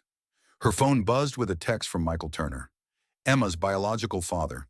They had been building a careful relationship, with Michael visiting once a month and Emma gradually getting to know the man who shared her DNA, but not her history. "Saw your speech online. Emma should be proud to have such a strong mother. We all should be. As Sarah settled into her own bed in her own house, surrounded by evidence of the life she was building from scratch, she realized that financial hardship had taught her something invaluable. Security came not from wealth, but from competence. Not from being taken care of, but from being able to take care of yourself and the people you loved. Richard had tried to destroy her by taking away her financial resources.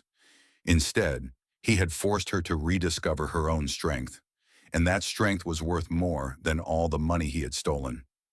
The woman who had once worried about maintaining her lifestyle was now focused on maintaining her independence.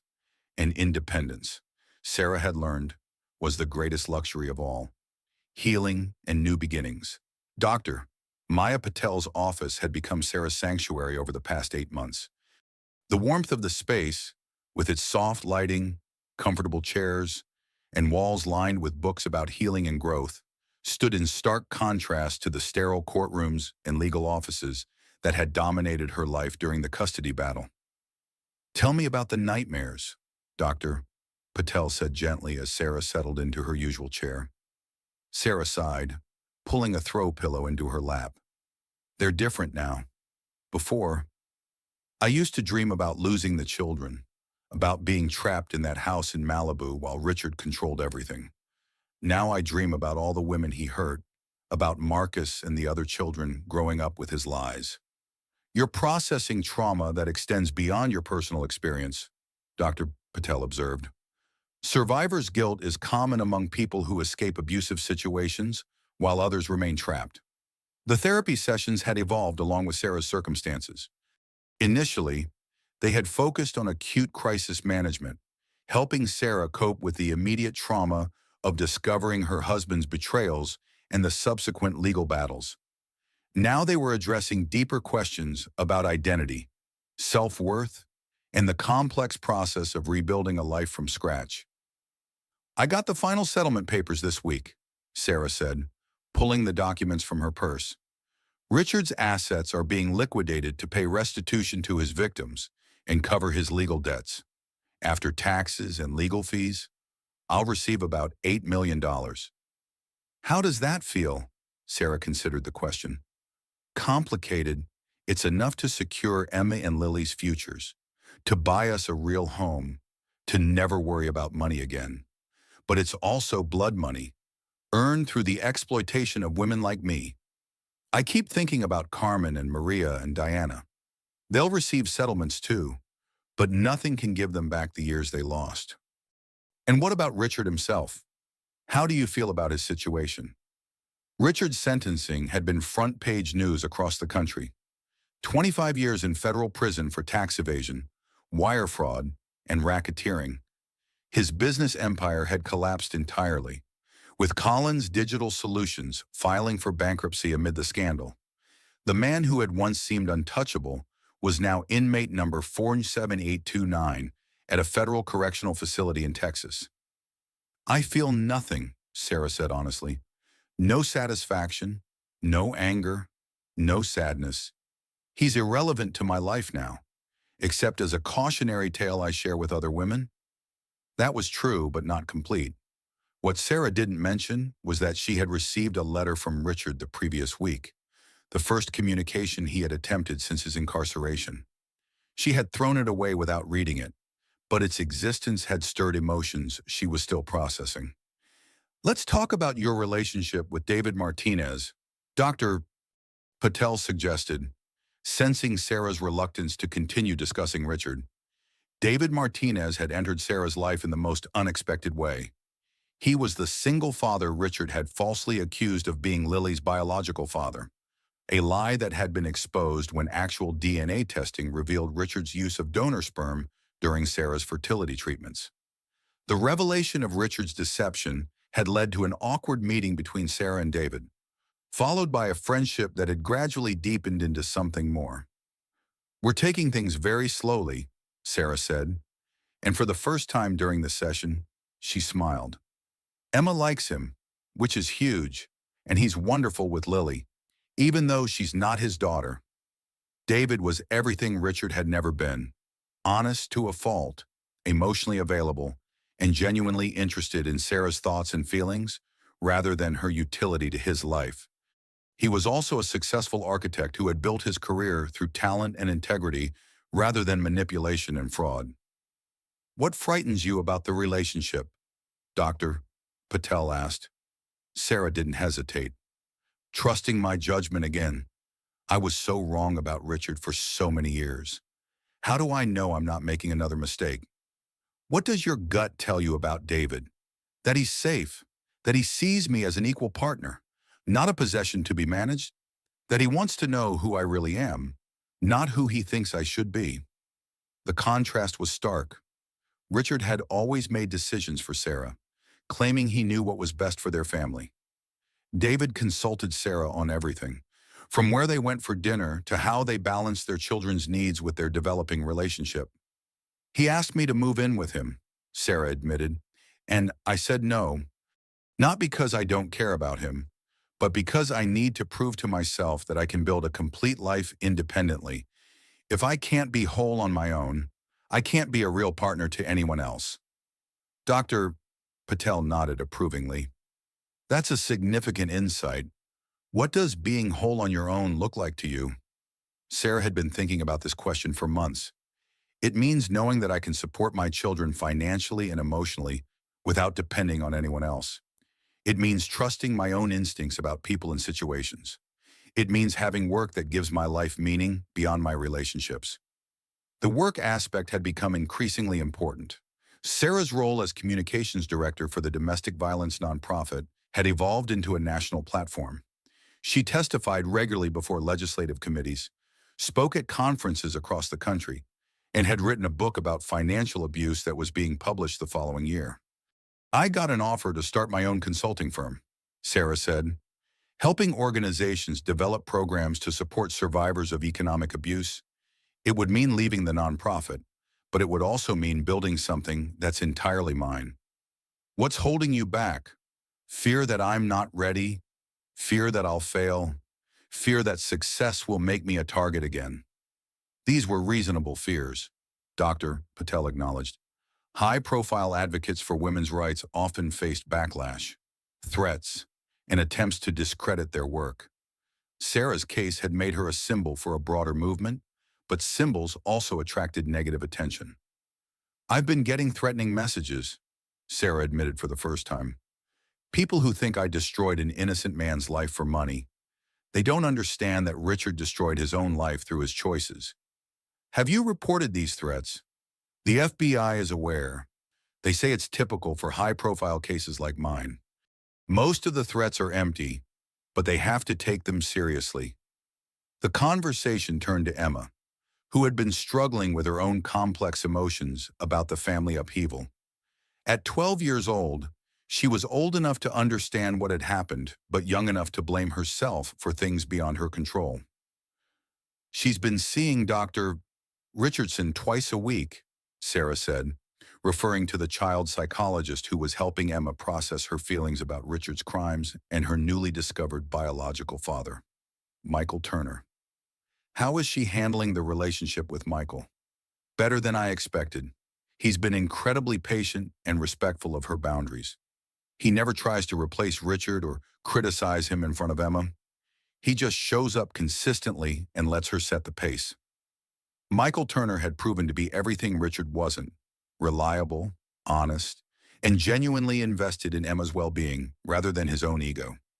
His wife had embraced Emma as part of their family, and his other children had welcomed their newfound sister with enthusiasm. "Emma spent last weekend in San Francisco with Michael's family," Sarah continued. "She came back talking about her stepbrother's baseball team and her stepsister's art projects. She's building real relationships with them." "And how does that make you feel?" Sarah's emotions about Emma's expanding family were complicated.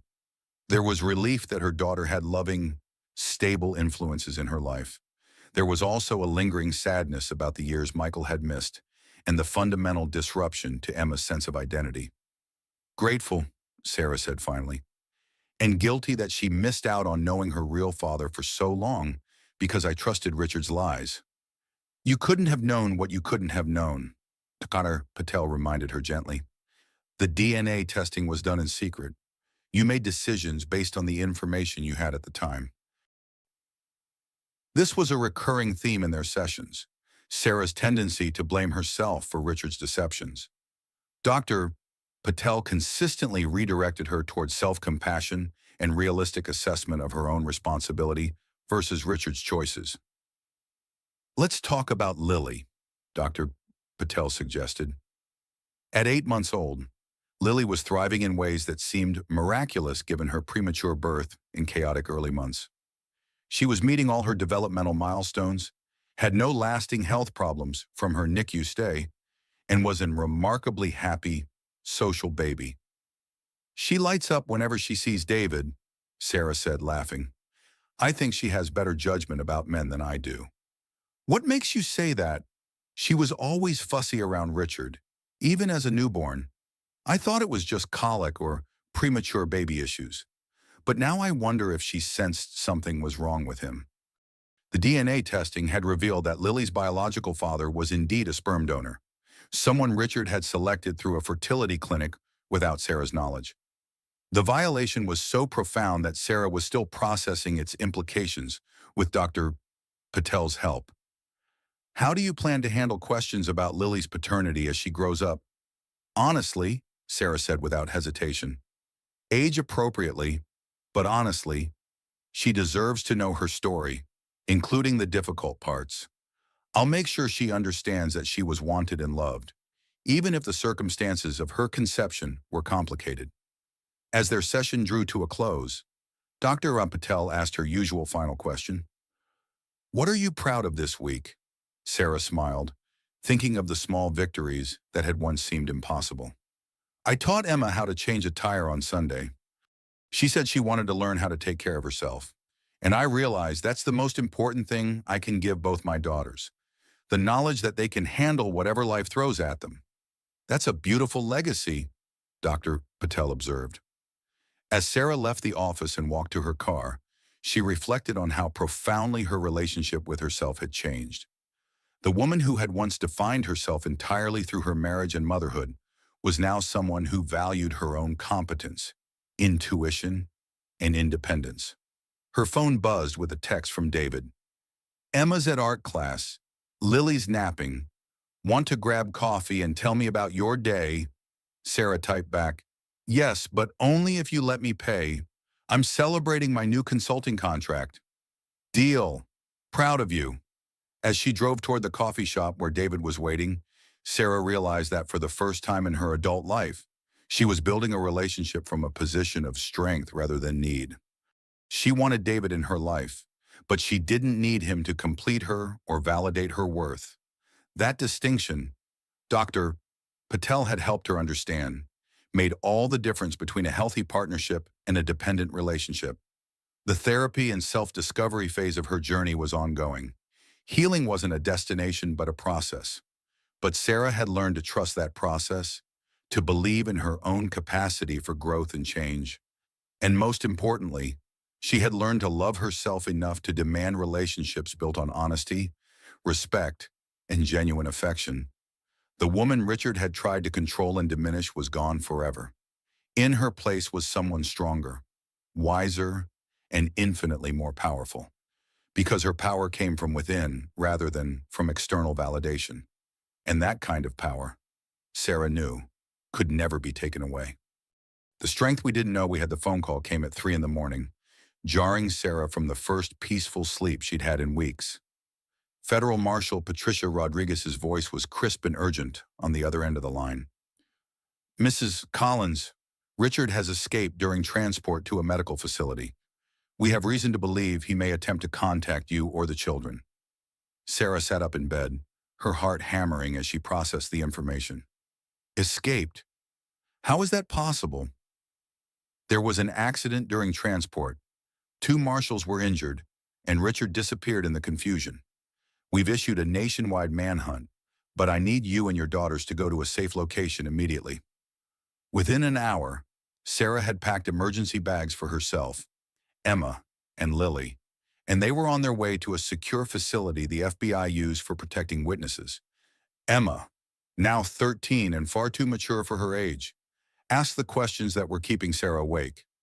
Mom, why would Richard come after us? He's already lost everything.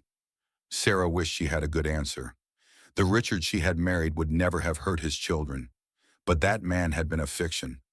The real Richard, the one capable of systematically deceiving and controlling multiple women for years, was someone she didn't understand at all.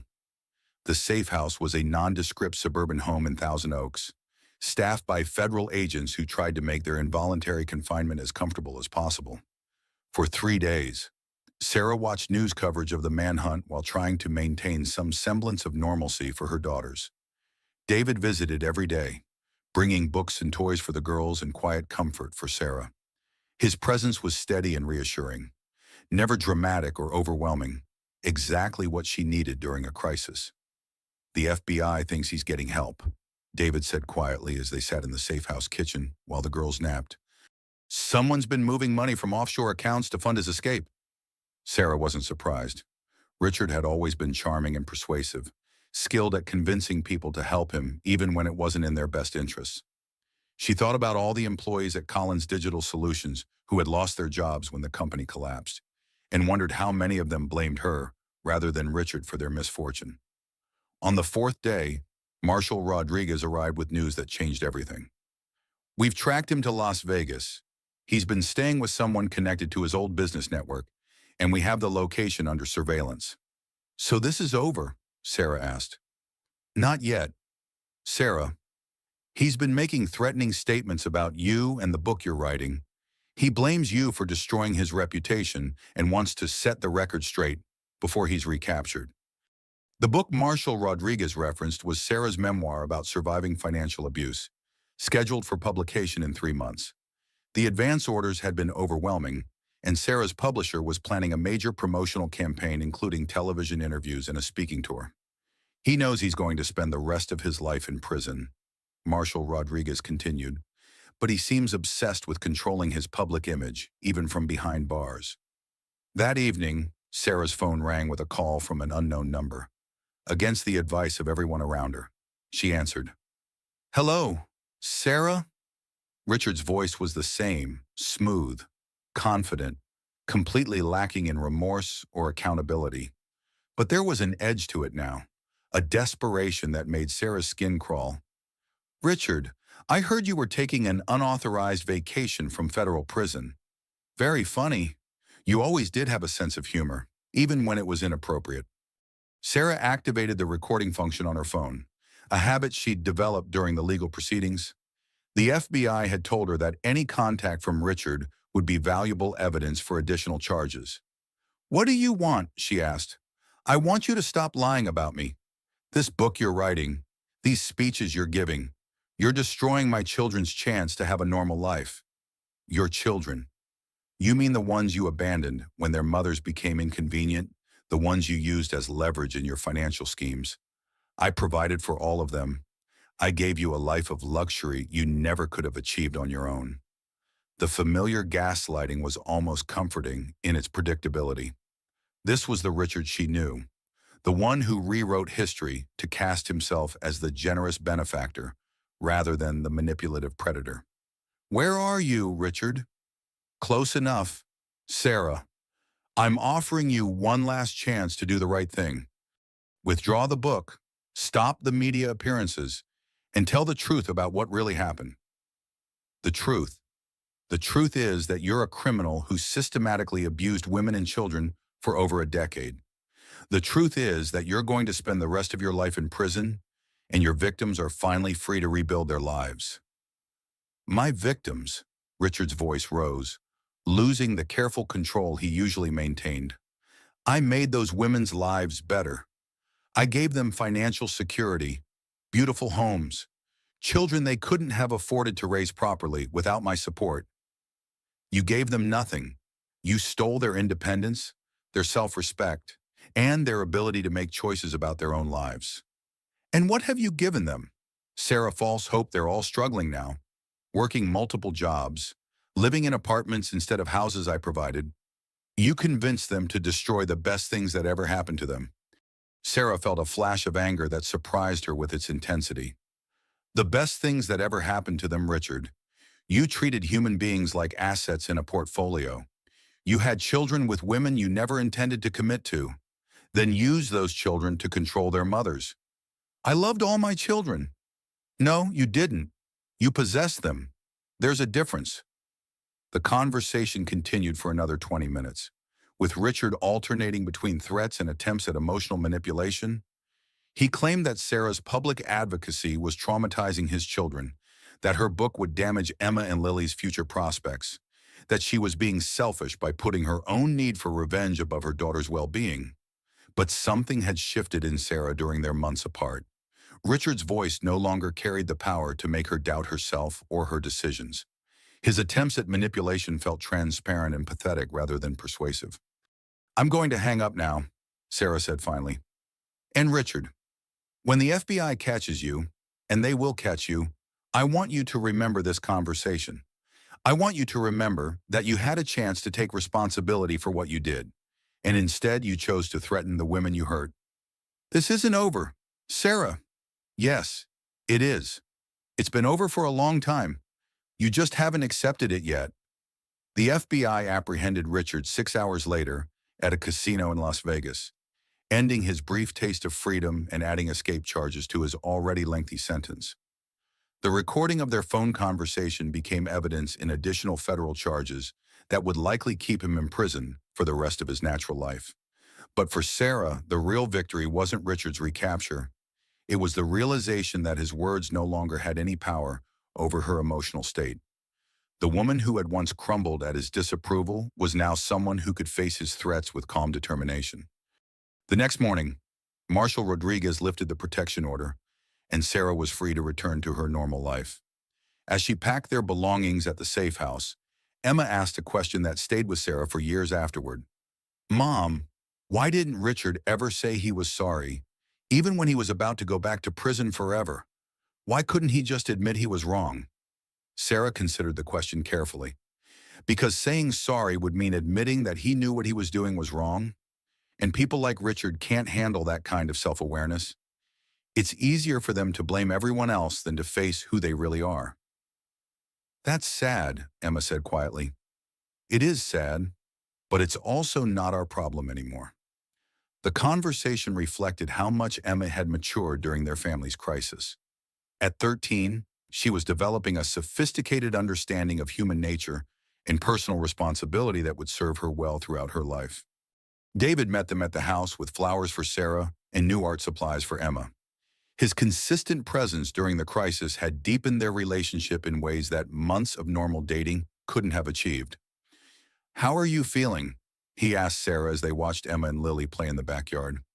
"Relieved, but also sad for all the people Richard hurt who will never get closure the way I just did." It was true. Sarah's confrontation with Richard had provided a sense of completion that many abuse survivors never experienced. She had been able to speak her truth directly to her abuser and witness his powerlessness to change or control her response. That evening, Sarah called Diana Walsh in Denver to share news of Richard's recapture. "How is Marcus handling everything?" Sarah asked. "Better than I expected. He's in therapy, and we've been working on helping him understand that his father's choices weren't his fault. It's hard because Marcus loved Richard despite everything. This was one of the most complex aspects of Richard's crimes, the children who had genuinely loved the father figure he'd played for them, even as he was using them as tools of manipulation against their mothers. The therapist says children are more resilient than we think," Diana continued. "Marcus is angry and confused, but he's also relieved that he doesn't have to keep secrets anymore. He can talk about his family situation openly instead of pretending his father doesn't exist." Sarah's book tour began a month later, taking her to cities across the country where she spoke to audiences of survivors, advocates, and policymakers. The response was overwhelming. Women everywhere had stories of financial abuse and systematic manipulation that echoed her own experience. In Portland, a woman named Jennifer approached her after a speaking event. "My ex-husband used our joint credit cards to ruin my credit score, so I couldn't qualify for an apartment after our divorce," Jennifer said. "I didn't even know that was a form of abuse until I heard your story." In Chicago, Sarah met a grandmother who had been financially exploited by her own son, who had used her Social Security income to fund his gambling addiction while convincing her she was being generous and helpful. In Atlanta, a young mother described how her boyfriend had systematically isolated her from her family and friends by creating financial crises that required her to ask them for money repeatedly, until they became tired of helping and stopped returning her calls. The patterns were consistent across demographics, geographic regions, and socioeconomic levels. Financial abuse was a widespread tactic used by controlling individuals to maintain power over their victims. And most survivors didn't even recognize it as abuse until someone gave them a framework for understanding their experiences. "You're giving people language for something they couldn't name before?" David observed after Sarah returned from a particularly emotional event in Dallas. "That's powerful." Sarah's work had evolved far beyond her personal story. She was now collaborating with legal experts to draft legislation that would give courts more tools to address financial abuse in custody cases. She was working with banking institutions to develop protocols for identifying and reporting suspected financial abuse. She was consulting with social service agencies to train their staff in recognizing economic manipulation. The girl who had given up her career to become a dependent housewife was now leading a national movement to protect other women from making the same mistake. "Do you ever miss it?" Emma asked one evening as they prepared dinner together. "The big house, the expensive clothes, the easy life." Sarah considered the question while she chopped vegetables for their modest but nutritious meal. "I miss the security of not worrying about money, but I don't miss the fear of losing everything if I made the wrong decision or said the wrong thing. I don't miss walking on eggshells in my own home." Was Richard always scary, or did he change? "I think he was always who he is now. I just didn't want to see it, and he was very good at hiding it." Emma nodded thoughtfully. "I'm glad we're not rich anymore if being rich meant living with someone like that." Sarah smiled at her daughter's wisdom. "Being rich isn't the problem, sweetheart. The problem is depending on someone else for your security instead of building your own." That night, as Sarah tucked Lily into her crib and kissed Emma goodnight, she reflected on the moral lessons their family's experience had taught them all. Resilience wasn't about avoiding hardship. It was about maintaining your values and sense of self even when everything else fell apart. Strength wasn't about never being vulnerable. It was about rebuilding after vulnerability was exploited. Love wasn't about possession or control. It was about supporting someone's growth and independence even when it was inconvenient for you. These were lessons she hoped Emma and Lily would carry with them throughout their lives, protecting them from predators who would try to use their affection and trust as weapons against them. As Sarah prepared for bed in her modest but comfortable home, surrounded by evidence of the life she was building through her own efforts, she realized that Richard had given her something invaluable despite himself, the knowledge that she was strong enough to survive anything. And that knowledge, she knew, was worth more than all the luxury